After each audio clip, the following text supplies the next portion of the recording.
This is the accumulated volume, all the levels at which the stocks were bought at. If a stock is on a downturn, these levels are what we call support levels. It is possible levels where the stock may turn and go up. The larger these are, the better is the support. When I'm trading, I like to look at the volume. Can the volume still go further down? Yes, it's been this low, which means that from my point of view, this stock will probably fall around here. But then it will have so much support that it will go up. Turn. On the other side, you can use it as a resistance. Because when you buy stocks, you just think that, oh, it will go up. I heard everybody knows Microsoft will go up. But it's not for sure. An accumulated volume, this just means there is lots of people that bought at that level. They bought the shares, they have been waiting patiently to be able to sell their shares.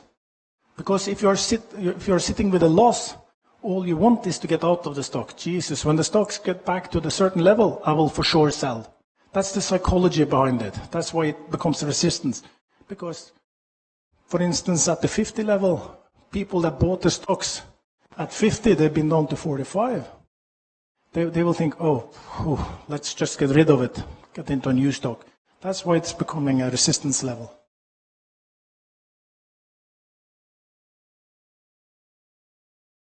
So, do anyone see what I'm seeing here? Because I put out on Twitter, our Twitter account. And I said, time for a meal. Sunk is just a restaurant chain. So I put out time for a meal. Do anybody see what I like particularly with this stock? Any idea? Any guesses?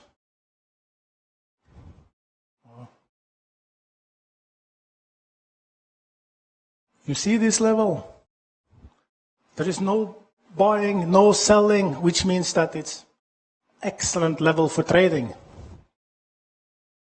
And I so often get the questions, do you put your money where your mouth is? Or are you just talking? In this case, I put on Twitter, time for a meal, trying to be funny. But I also bought. I bought at that day at 23, almost 55 at my Norwegian broker.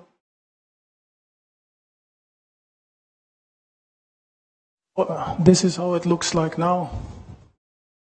It just went up, up, up.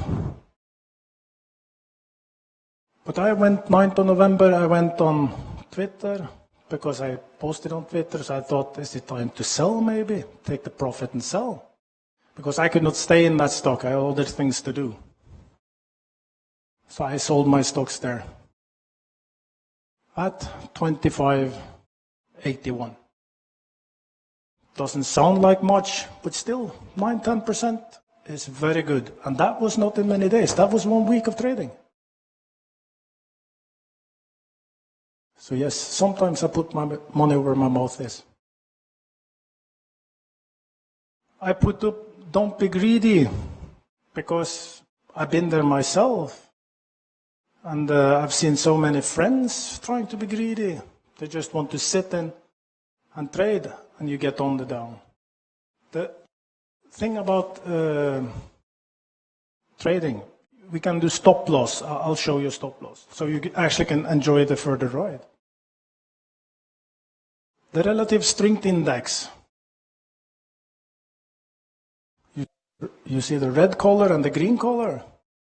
It's just measuring how many days have the stock been climbing, how many days have it been going up. In this case, I show for 14 days, so you just take, if it's climbing up 11 days, you just divide it on 14 and you get the number. If the number is over 70% of the days going up, then it starts coloring red. And we call that overbought. And it's a very, very good indicator. Actually, a very good indicator.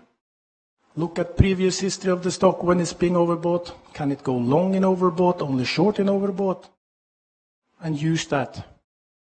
On the other hand, when it's oversold, it just means too many people are selling. Amazon. Anybody bought books at Amazon?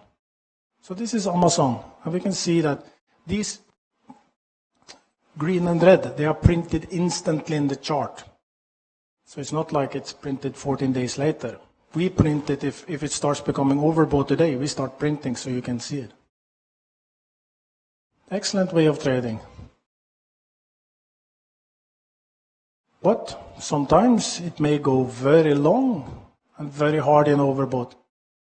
Overbought is actually like being in love, you know. Every day everything gets better, you lose your head and you just go euphoric. Sky is the limit, there is no end. At some point everything that's go up will go down. Stop loss, I say that often, but I'll show you stop loss. That will help you enjoy the ride, because at some point it's going down. Another thing that we print, you can draw this yourself on the chart. We are one of the few in the world that actually do this. Pivotal point. The red circle is just points where the stock is changing for down.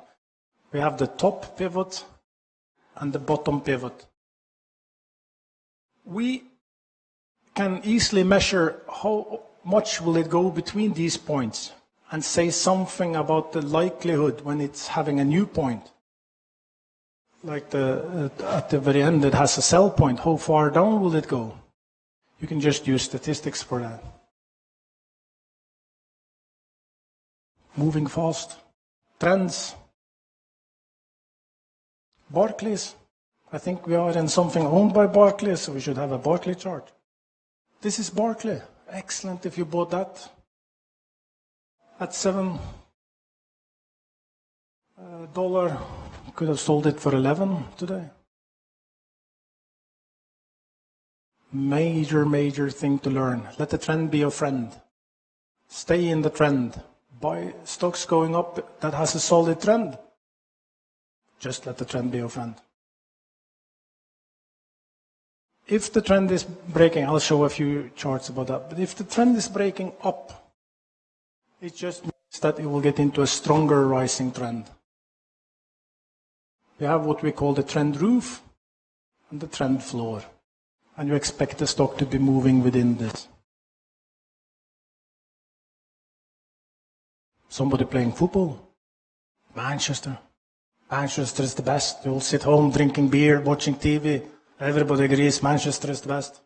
Maybe some Liverpool. Never let emotions run your stock trading. Don't mix football and stock trading. Because you like Manchester doesn't mean that you should sit in the stock. I have too many friends trying to beat the trend. You know, it will go out of the trend. But the thing is, if it goes out of the trend, it doesn't go directly to a rising trend. It may just go to a less falling trend, or even horizontal. If you have a trend break, it should be confirmed by 3%.